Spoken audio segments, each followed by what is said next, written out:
Local congressman is becoming one of the most powerful people in Congress. Now that the Republicans will be taking over in January, they are appointing all of the committee chairmen, and one of those committee chairmen is going to be Congressman Darrell Issa from Vista.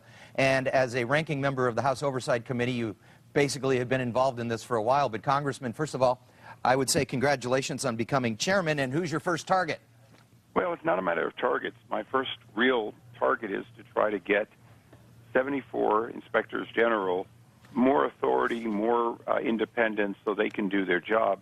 Most of your listeners that served in the military remember the IG inspections as people coming in who were double-checking to make sure that if a unit said it was ready to roll, that its vehicles were operational and their paperwork was in order, it was.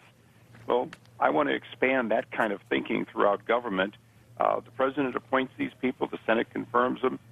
I'm going to do everything I can to give them more power and authority so we can rein in abuses in government from within government. Exactly. Now, that is the job of the House Oversight. For folks who at home who might not be completely familiar with what that job is, tell us what you're going to be doing and what responsibilities you have. Well, you know, we're an interesting committee. Although we have some specific legislative things, we're in charge of the post office and the District of Columbia and so on. The truth is 99% of our job is looking for waste, fraud, and abuse within the federal government. And anybody who's ever tried to do a new housing project or entitle land, understand all the agencies that come in, and on a very selective basis often tell you can't do something that the guy down the road is already doing. That's an example of discretionary abuse that my committee has to look at and push back on. But more importantly, the internal reports, for example, on Medicare show that about $40 billion worth of Medicare money never actually gets paid out for real services, but rather gets paid out for services that never occurred, sometimes to companies that actually weren't even legally formed.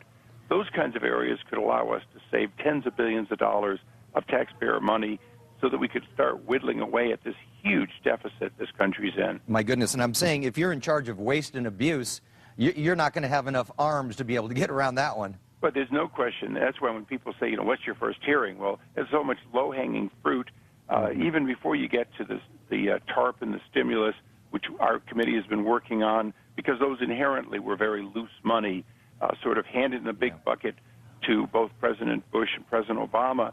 And, you know, we're just trying to find out where some of the misappropriations went. And there was quite a bit that should have been dealt with better than it was. Yeah. Now, guys like Charlie Rangel, who obviously was just censured by his members of Congress, is that you go after guys like that as well, people who are in Congress or breaking the law?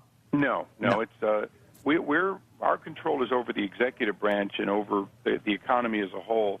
There's the in-house ethics of members. Anytime we discover something, as we did in the case of Countrywide and their sort of VIP loan scandal, we refer those to the House or Senate Ethics Committee, and we stay out of that, which is good because, you know, I figure I've got my lane and it's full. Yeah.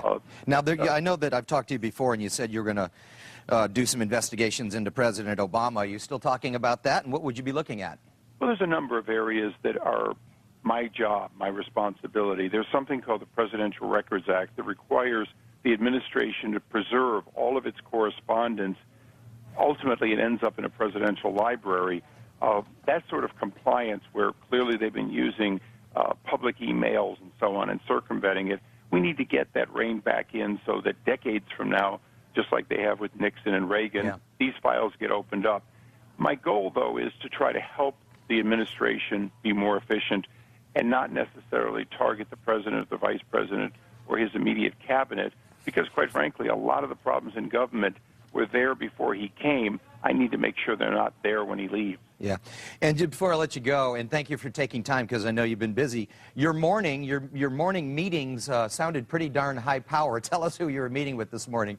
Well, this morning we started with a couple of outside meetings, then with Clarence Thomas and Justice Thomas, and then with Ben Bernanke, because these are people that I need cooperation from, that I'm meeting with on a one-on-one basis to try to get cooperation from. I met with the Vice President 2 weeks ago. It was the same sort of thing. The President has charged him to track stimulus money. I need to track that $800 billion and make sure that we don't spend it poorly. So these meetings are to try to get people to help me help make America more efficient. Well, Congressman, I know as a very successful businessman yourself, you have an eye for that kind of thing, and I know that now that the Republicans have taken over, that committee is going to get very active. Well, we're going to try and be active. We're also going to try and chart a course different than some of my predecessors. Even though some of my predecessors might have done good work, when they leave, there's no system in place. I'm from the business world where when a CEO walks out, you would hope the company does just fine with his replacement. Right. We're going to try and get systems in place so that year after year, America will be more efficient, particularly in its government spending. All right. Congressman Darrell Issa from Vista, I presume when you come back for a break, you'll come in and chat with us? Look forward to it.